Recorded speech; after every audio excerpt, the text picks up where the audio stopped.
Latar belakang. DTA atau Diniyah Takmiliyah Awaliyah adalah salah satu lembaga yang berperan dalam pendidikan yang berfokus pada agama Islam. DTA adalah pendidikan non-formal, dengan masa pendidikan selama 6 tahun. DTA bertujuan adalah untuk melengkapi pendidikan agama Islam di SDMI, dalam rangka peningkatan keimanan dan ketakwaan peserta didik kepada Allah SWT. Menurut Amin Haidari, perubahan nomenklatur dari Madrasah Diniyah menjadi Diniyah Takmiliyah berdasarkan pertimbangan bahwa kegiatan Madrasah Diniyah adalah merupakan kegiatan pendidikan tambahan sebagai penyempurna bagi siswa sekolah dasar SD yang mendapatkan pendidikan agama Islam hanya 2 jam pelajaran dalam 1 minggu. Oleh karena itu sesuai dengan artinya, maka kegiatan tersebut yang tepat adalah DTA. DTA Al-Hikmah adalah salah satu masjid yang berada di Kampung Manderu, 02, Cikadut, Bandung. Pengelolaan pada DTA Al-Hikmah belum tertata dengan baik. Salah satunya dalam mengelola absensi dan iuran harian siswa masih menggunakan sistem pencatatan yang bersifat manual, sehingga sering terjadi kesalahan dalam pencatatan absensi dan iuran harian, kurang efektif dalam pengerjaannya, dan waktu yang kurang efisien dalam pembuatan laporannya. Kemudian belum pemeliharaan dan pendataan absensi dan iuran DTA, sehingga absensi dan iuran harian DTA terbengkalai tanpa adanya keterangan data yang seharusnya disusun rapi sebagai absensi dan iuran harian siswa DTA. Untuk mengatasi masalah tersebut dibutuhkan aplikasi pengelolaan absensi dan iuran harian yang bisa memudahkan para guru atau penggajar DTA dalam mengelola absensi dan iuran harian DTA secara efektif dan efisien, dan memudahkan dalam proses pengelolaan absensi dan iuran harian DTA.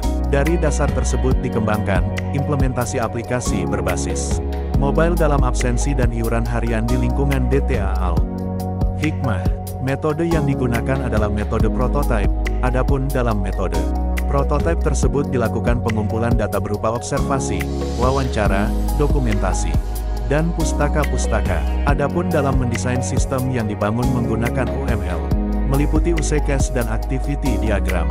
Identifikasi masalah. Berdasarkan hal di atas ditemukan beberapa masalah yang teridentifikasi, yaitu 1. Dengan belum maksimalnya pengelolaan data absensi siswa perlu adanya sistem yang bisa melakukan pengelolaan secara efektif dan efisien.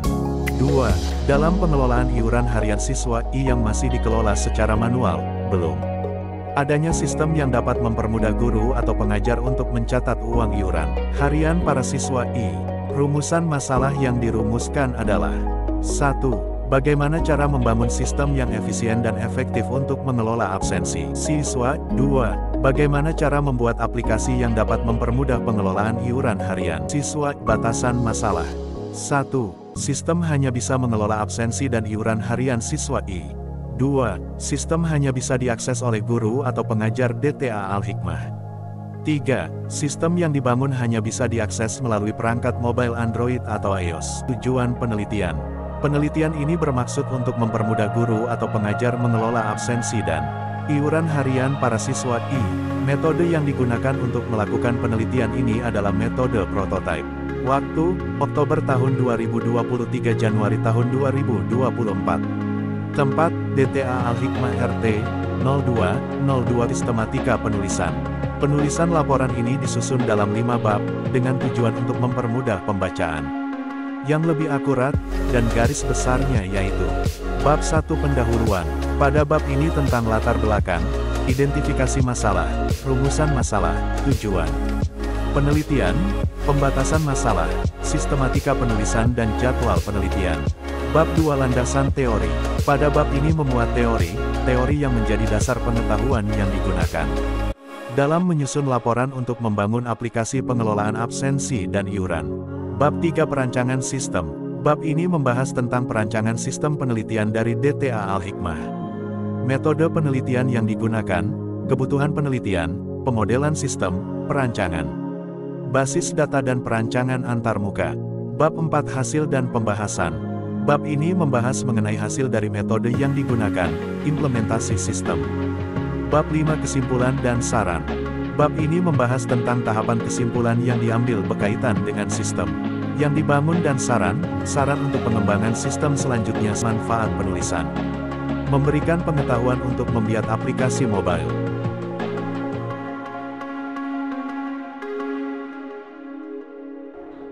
Pengertian aplikasi menurut Kamus Besar Bahasa Indonesia, KBBI, adalah penerapan dari rancang sistem untuk mengolah data yang menggunakan aturan atau ketentuan bahasa pemrograman tertentu.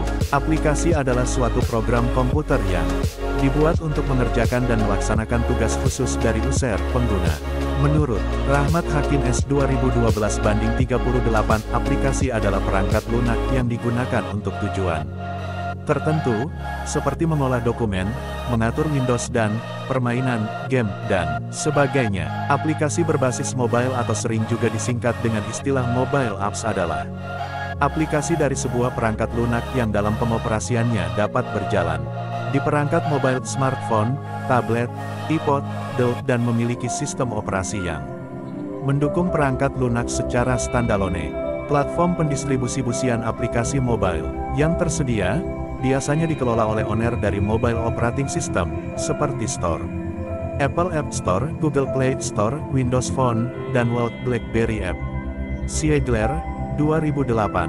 Aplikasi mobile dapat berasal dari aplikasi yang sebelumnya telah terpasang di dalam perangkat mobile maupun juga yang dapat diunduh melalui tempat pendistribusiannya. Secara umum, aplikasi mobile memungkinkan penggunanya terhubung ke layanan internet yang biasanya hanya diakses melalui PC atau notebook. Dengan demikian, aplikasi mobile dapat membantu pengguna untuk lebih mudah mengakses layanan internet menggunakan perangkat mobile mereka Uang, Liao, dan Yang, 2013. Dibandingkan dengan mobile phone terdahulu, smartphone dan tablet PC menawarkan berbagai fungsi yang jauh lebih luas. Aplikasi mobile semakin banyak digunakan untuk pengelolaan berbagai tugas dalam kehidupan sehari-hari. Saat ini, lebih dari 900.000 aplikasi telah tersedia di Apple App Store, sistem operasi iOS, pengembang, Apple, dan kira-kira 700.000 lebih aplikasi telah disediakan juga di Google Play Store, sistem operasi Android. Melalui aplikasi mobile, pengguna juga dapat mengakses sejumlah informasi. Informasi penting menggunakan smartphone yang terkoneksi dengan layanan internet. Keunggulan utama dari aplikasi mobile yaitu memberikan kemudahan pengguna dalam mendapatkan informasi secara portable tanpa menggunakan PC atau netbook dan pemanfaatannya dalam memperoleh informasi secara up-to-date terpenuhi tanpa terhalang waktu dan tempat keberadaan pengguna perangkat mobile serta areanya yang dapat terjangkau jaringan komunikasi internet Turban, 2012. Selain itu, akses pada sebuah website dapat dilakukan melalui aplikasi mobile menggunakan perangkat mobile pengguna. Ukuran layar dan resolusi yang secara otomatis menyesuaikan dengan ukuran halaman web. Versi mobile mengurangi pemakaian bandwidth atau tidak memerlukan bandwidth yang terlalu besar. Jadav, Pratiksa, dan Sunita, 2016. Dalam pengembangannya, aplikasi mobile telah diintegrasikan dengan fitur-fitur yang terdapat pada perangkat mobile, seperti GPS, kompas, akselerometer. Integrasi tersebut memungkinkan adanya peranan dari aplikasi mobile dalam melakukan berbagai tugas rumit tertentu, yaitu melacak keberadaan pengguna, menunjukkan arah atau navigasi, menampilkan rute lokasi atau peta dalam bentuk digital. Lee, Schneider, dan Cell, 2004. Perangkat keras yang digunakan oleh Piranti Mobile merupakan platform utama di mana aplikasi mobile bisa berjalan. Oleh karena itu perlu diperhatikan beberapa bagian yang berkaitan dengan keterbatasan pada Piranti Mobile, yaitu kecepatan mengeksekusi proses. Bergantung pada kecepatan prosesor, kapasitas memori utama hanya dalam ukuran tertentu. Resolusi dan ukuran setiap layar berbeda-beda. Input pada setiap Piranti Mobile memiliki kekurangan masing-masing, serta daya tahan dan kapasitas tampung baterai setiap piranti mobile berbeda-beda. Harrison, Flood, dan Dus, 2013. Adapun tipe-tipe sistem operasi yang mendukung aplikasi mobile yang bisa digunakan pada saat ini, menurut Wang dalam penelitiannya, bahwa Android merupakan sebuah arsitektur open source yang digunakan untuk mengembangkan aplikasi perangkat mobile dan berjalan pada Linux kernel. Android dikembangkan oleh Open Handset Alliance (OHA Conti), 2008. Dalam istilah lainnya, Android merupakan tumpukan atau stek perangkat lunak untuk perangkat mobile yang mencakup operating system, perangkat lunak penghubung, Middleware dan aplikasi Ma, Gu, dan Wang, 2014. Android merupakan salah jenis sistem operasi yang didesain secara khusus dengan berbasis Linux kernel untuk perangkat mobile, smartphone dan tablet komputer.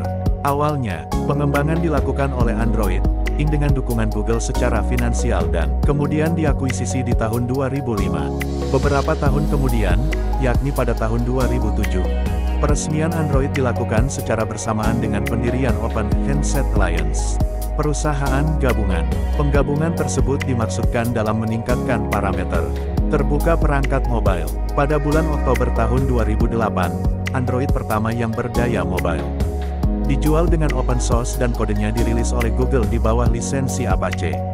Kode tersebut open source dan lisensi permisif terhadap produsen perangkat, operator nirkabel dan pengembang yang berminat untuk memodifikasi dan mendistribusikan perangkat lunak. Android, untuk memperluas fungsionalitas perangkat mobile, versi utama dari Android dibuat sesuai dengan bahasa pemrograman Java. Android juga memiliki komunitas yang besar. Dalam membahas mengenai aplikasi Android itu sendiri Udin, Islam, dan Nadim, 2013. Open source menunjukkan salah satu keunggulan utama yang berkaitan erat dengan Android. Hal ini telah menjadikannya sebagai sistem operasi mobile yang paling cepat berkembang, karena sifatnya yang terbuka telah menjadi favorit bagi banyak konsumen dan pengembang-pengembang perangkat lunak. Selain itu, dapat dengan mudah mengubah dan menambah fitur yang perlu ditingkatkan di dalamnya untuk memenuhi persyaratan teknologi. iOS, Delpia, 2015, mendefinisikan iOS adalah sistem operasi yang dikembangkan oleh perusahaan Apple untuk ponsel iPhone, tetapi kemudian berkembang dan dapat digunakan ke dalam perangkat Apple yang lainnya seperti iPod Touch, Apple TV dan iPad. Menurut Adelphia, 2015, sistem operasi ini bersifat tertutup dan hanya bisa digunakan oleh perangkat Apple, jadi Anda tidak akan menemukan sistem operasi iOS pada perangkat serupa dengan merek lain. Di dalam iOS juga terdapat komponen abstraction layers, yaitu lapisan sistem iOS yang terbagi menjadi 4 bagian, seperti framework yang berfungsi untuk menurut Adelphia, 2015 dalam iOS.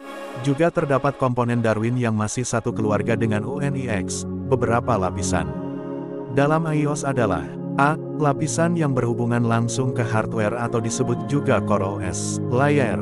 B. Bagian yang berisi layanan yang membentuk sistem dasar semua aplikasi, yaitu Core Service Layer. C. Sementara itu, bagian untuk grafis disebut Media Layer.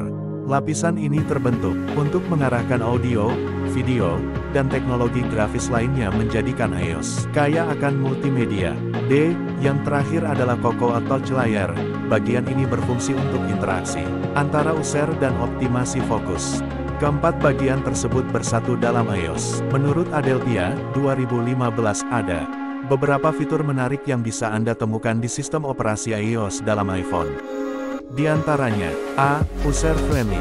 B. Kemampuan untuk bekerja secara multitasking. C. Desain yang elegan. D. Banyak pengembang yang memberikan aplikasi untuk diunduh melalui App Store. E. Ukuran memori yang cukup besar. Sampai saat buku ini ditulis masih tersedia. Ukuran 8-128 GB. Sulit terserang oleh virus. F. Upgrade sistem operasi dapat dengan mudah dilakukan melalui smartphone ataupun PC. Namun menurut Adelphia, banyak hal yang mungkin tidak disukai oleh beberapa individu ketika hendak memakai sistem operasi ini. Di antaranya adalah A. Harga yang relatif mahal. Belum diketahui sebabnya kenapa merek Apple selalu mempunyai harga yang di atas rata-rata. B. Belum tersedia pemasangan memori tambahan eksternal. C. Tidak dapat melakukan modifikasi terhadap sistem operasi. D. Output suara masih terlalu kecil. Kerangka perancangan. Berikut adalah kerangka perancangan sistem untuk membuat aplikasi berbasis mobile. Dalam absensi dan iuran harian di lingkungan Geta Al-Hikmah. Bahasa pemrograman. Petik terbalik berikut adalah bahasa Dart. Dart adalah sebuah bahasa pemrograman yang dikembangkan oleh Google, dirancang oleh Lars Bak dan Casper Lund. Dart sudah dikenal pertama kalinya pada tanggal 10 Oktober 2011. Versi 1.0 dari bahasa pemrograman ini baru dirilis pada bulan November tahun 2013. Versi stabil terbaru adalah Dart 2.1, yang dirilis pada tanggal 15 November tahun 2018. Dart dapat Digunakan untuk membuat aplikasi server berbentuk command line interface web maupun mobile, Android dan iOS. Flutter. Flutter adalah software development kit (SDK) buatan Google yang berfungsi untuk membuat aplikasi mobile menggunakan bahasa pemrograman Dart, baik untuk Android maupun iOS. Dengan Flutter, aplikasi Android dan iOS dapat dibuat menggunakan basis kode dan bahasa pemrograman yang sama, yaitu Dart, bahasa pemrograman yang juga diproduksi oleh Google tahun 2011. Flutter ditujukan untuk mempermudah dan mempercepat proses pengembangan aplikasi mobile yang dapat berjalan di Android dan iOS tanpa harus mempelajari dua bahasa pemrograman secara terpisah. Penyimpanan data. Selain bahasa pemrograman, aplikasi berbasis mobile dalam absensi dan iuran harian di lingkungan Data Al-Hikmah juga harus menyimpan data-data absensi dan iuran siswa.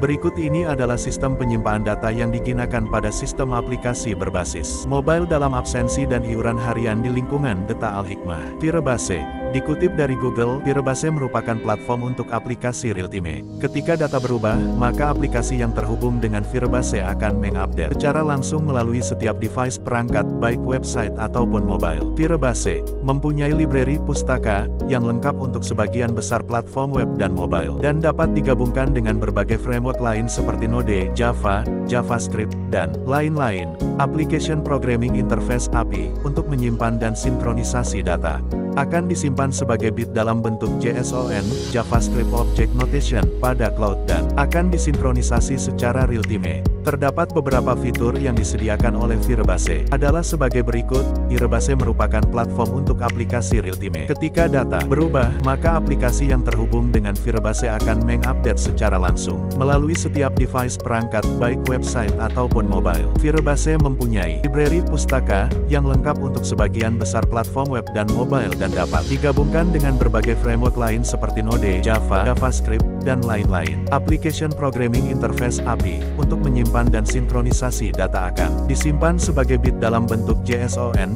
JavaScript Object Notation, pada cloud dan akan disinkronisasi secara real-time. Berikut adalah aplikasi yang digunakan untuk membangun aplikasi berbasis mobile dalam absensi dan iuran harian di lingkungan Data Al-Hikmah. Dikutip dari Android.com, Android Studio adalah ide Integrated Development Environment resmi untuk pengembangan aplikasi Android dan bersifat open source atau gratis. Peluncuran Android Studio ini diumumkan oleh Google pada tanggal 16 Mei tahun 2013 pada event Google I/O Conference untuk tahun 2013.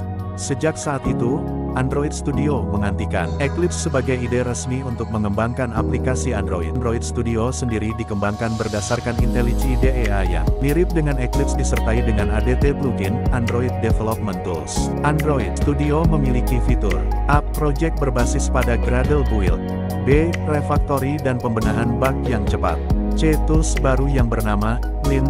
Dikalim dapat memonitor kecepatan, kegunaan, serta kompatibilitas aplikasi dengan cepat. D. Mendukung ProGuard NF Signing untuk keamanan. E. Memiliki GUI aplikasi Android lebih mudah. F. Didukung oleh Google Cloud Platform untuk setiap aplikasi yang dikembangkan. Pemodelan sistem. Metode prototype. Prototype adalah sebuah metode yang dimana terdapat 5 tahapan yang harus dikerjakan pada metode prototipe dalam rancang bangun aplikasi monitoring kegiatan. Menurut Pressman, dalam melakukan perancangan sistem yang akan dikembangkan dapat menggunakan metode prototype. Prototipe bukanlah sesuatu yang lengkap, tetapi sesuatu yang harus dievaluasi dan dimodifikasi kembali. Berikut merupakan langkah-langkah atau tahapan dalam metode prototype. 1. Komunikasi dan pengumpulan data awal, yaitu analisis terhadap kebutuhan pengguna. 2. Quick plan, yaitu tahapan perencanaan kebutuhan. 3. Modeling quick design, tahapan pembuatan desain. 4. Pembentukan prototipe, yaitu pembuatan perangkat prototipe termasuk pengujian dan penyempurnaan. 5. Deployment delivery dan feedback, yaitu mengevaluasi prototipe dan memperhalus analisis terhadap kebutuhan pengguna.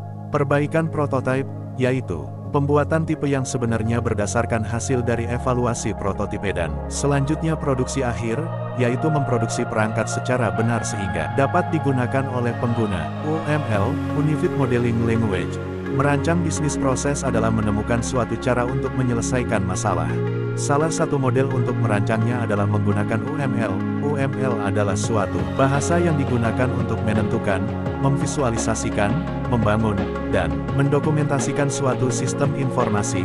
Namun demikian UML dapat digunakan untuk memahami dan mendokumentasikan setiap sistem informasi. Penggunaan UML dalam industri terus meningkat. Ini merupakan standar terbuka yang menjadikannya sebagai bahasa pemodelan yang umum dalam industri peranti lunak dan pengembangan sistem 5. UML terdiri dari banyak diagram, diantaranya 1. Musekes diagram merupakan pemodelan untuk melakukan behavior, sistem informasi yang akan dibuat. Musekes mendeskripsikan sebuah interaksi antar satu atau lebih aktor dengan sistem informasi yang akan dibuat. Secara kasar, Musekes digunakan untuk mengetahui fungsi apa saja yang ada di dalam sebuah sistem informasi dan siapa saja yang berhak menggunakan fungsi-fungsi itu. 2. Diagram activity diagram menggambarkan workflow, aliran kerja, atau aktivitas dari sebuah sistem atau proses bisnis atau menu yang ada pada perangkat lunak. Yang perlu diperhatikan di sini adalah bahwa diagram aktivitas menggambarkan aktivitas sistem bukan apa yang dilakukan aktor, jadi aktivitas yang dapat dilakukan oleh sistem. 3. Sekuensi diagram adalah suatu diagram yang menjelaskan interaksi objek dan menunjukkan, memberi tanda atau petunjuk komunikasi di antara objek-objek tersebut. Sekuens diagram digunakan untuk menjelaskan perilaku pada sebuah skenario dan menggambarkan bagaimana entitas dan sistem berinteraksi, termasuk pesan yang dipakai saat interaksi. Semua pesan digambarkan dalam urutan pada eksekusi. Diagram sekuensi menggambarkan kelakuan objek pada UCK dengan mendeskripsikan waktu hidup objek dan message yang dikirimkan dan diterima antar objek. 4. Class diagram yaitu salah satu jenis diagram pada UML yang digunakan untuk menampilkan kelas-kelas maupun paket-paket yang ada pada suatu sistem yang nantinya akan digunakan. Jadi diagram ini dapat memberikan sebuah gambaran mengenai sistem maupun relasi-relasi yang terdapat pada sistem tersebut. Kelas diagram adalah diagram yang menunjukkan kelas-kelas yang ada dari sebuah sistem dan hubungannya secara logika. Kelas diagram menggambarkan struktur statis dari sebuah sistem. Objek penelitian. Tempat objek penelitian. Lokasi penelitian dilaksanakan di DTA Al-Hikmah yang memiliki lokasi yang sama seperti Masjid Al-Hikmah, yaitu berada di Kampung Manderet 02 RU 02, Desa Cikadut, Kecamatan Cimenyan, Kabupaten Bandung, Jawa Barat.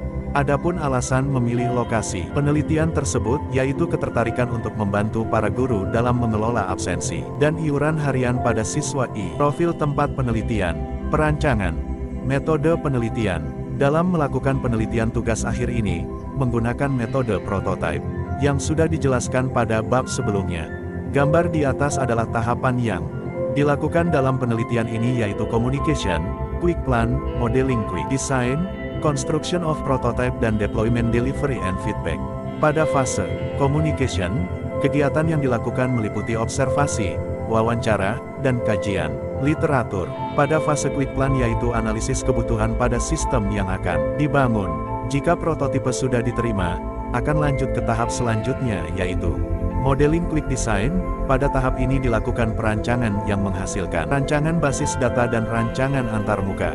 Lalu pada tahapan construction of prototype dilakukan pengujian sistem untuk memastikan sistem sudah berjalan sesuai yang diharapkan. Tahapan terakhir yaitu deployment, delivery and feedback. Menyesuaikan dengan hasil evaluasi sehingga sistem siap untuk digunakan. Communication. Terdapat 3 tahapan pengumpulan data dalam fase communication ini, yaitu observasi, wawancara, dan kajian pustaka. Hasil dari tahapan pengumpulan data ini nantinya digunakan untuk menganalisis dan mendukung data kebutuhan sistem. Ketiga, tahapan ini akan dijelaskan sebagai berikut. 1. Observasi. Tahapan observasi merupakan proses pengumpulan data yang dilakukan dengan melakukan pengamatan secara langsung di lingkungan DTA Al-Hikmah. Observasi ini bertujuan untuk mengumpulkan fakta yang ada dalam penelitian. Selain itu, tahapan ini juga bertujuan untuk menganalisis kebutuhan sistem, mengamati proses yang berjalan di DTA Al-Hikmah. 2. Wawancara. Berikutnya, tahapan wawancara ini dilakukan terstruktur agar proses wawancara lebih fleksibel dan serta terbuka. Tahapan wawancara ini dimulai dengan membuat kesepakatan antara pewawancara dengan pihak kepala DTA Al-Hikmah mengenai waktu dan tempat. Setelah itu pewawancara mengajukan pertanyaan untuk mendapatkan data yang dibutuhkan dalam pembangunan sistem. Wawancara ini dilakukan sebanyak beberapa kali kepada kepala DTA Al-Hikmah. Data yang didapat dari hasil wawancara tersebut yaitu tentang informasi mengenai kegiatan belajar pengajar yang dilakukan, absensi dan iuran harian siswa di DTA Al-Hikmah. 3. Kajian literatur. Tahapan kajian literatur dilakukan dengan mengkaji beberapa jurnal tentang metode pengembangan sistem. Kajian literatur ini bertujuan untuk mendukung penelitian dan memperkuat permasalahan yang diangkat. Jurnal-jurnal yang digunakan bersumber dari internet. Hasil kajian literatur terdapat pada bab 2. 3.2.1.2. Quick Plan.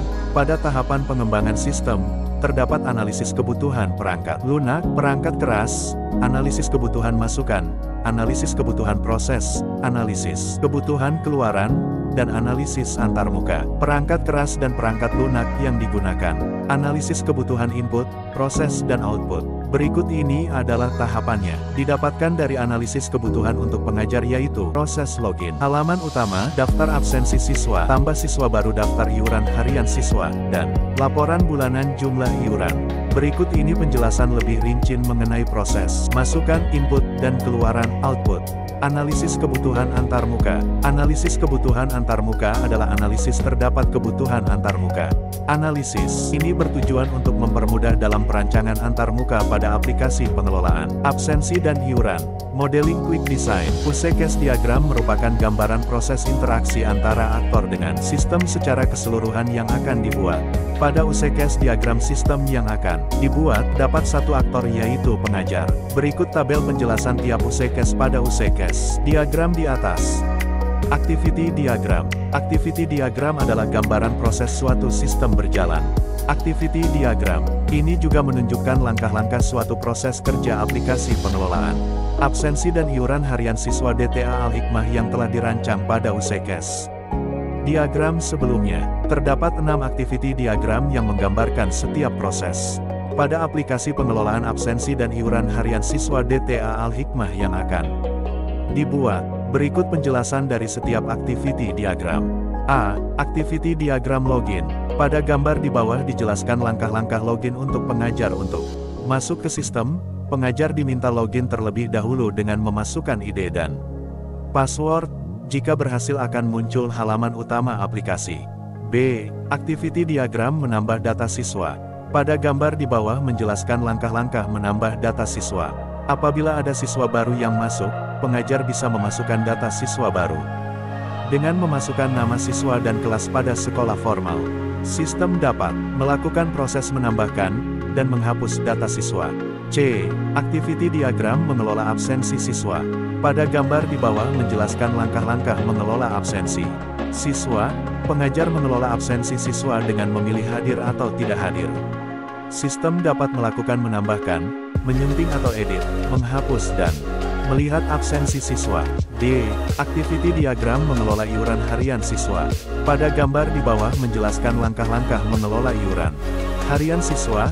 Pengajar mengelola iuran harian siswa dengan memasukkan nominal uang yang diberikan oleh siswa. Sistem dapat melakukan menambahkan, menyunting atau edit, menghapus dan melihat iuran harian siswa. E. Activity diagram mengelola laporan. Pada gambar di bawah menjelaskan langkah-langkah mengelola laporan absensi dan iuran harian siswa. Pengajar mengelola absensi iuran harian siswa dengan mengekspor laporan ke dalam file yang berbentuk PDF. Sistem dapat melakukan melihat absensi dan iuran harian siswa. F. Activity diagram logout. Berikut activity diagram logout untuk mengakhiri penggunaan aplikasi.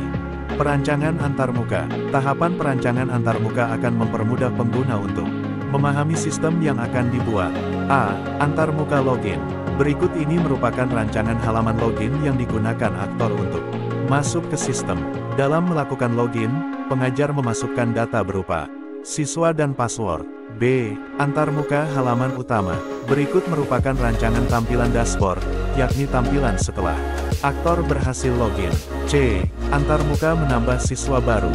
Berikut ini adalah rancangan tampilan tambah siswa baru. D. Antarmuka mengelola absensi siswa. Berikut ini adalah rancangan tampilan mengelola absensi siswa. E. Antarmuka mengelola iuran harian siswa. Berikut ini adalah rancangan tampilan mengelola iuran harian siswa. F. Antarmuka mengelola laporan. Berikut ini adalah rancangan tampilan mengelola laporan bulanan.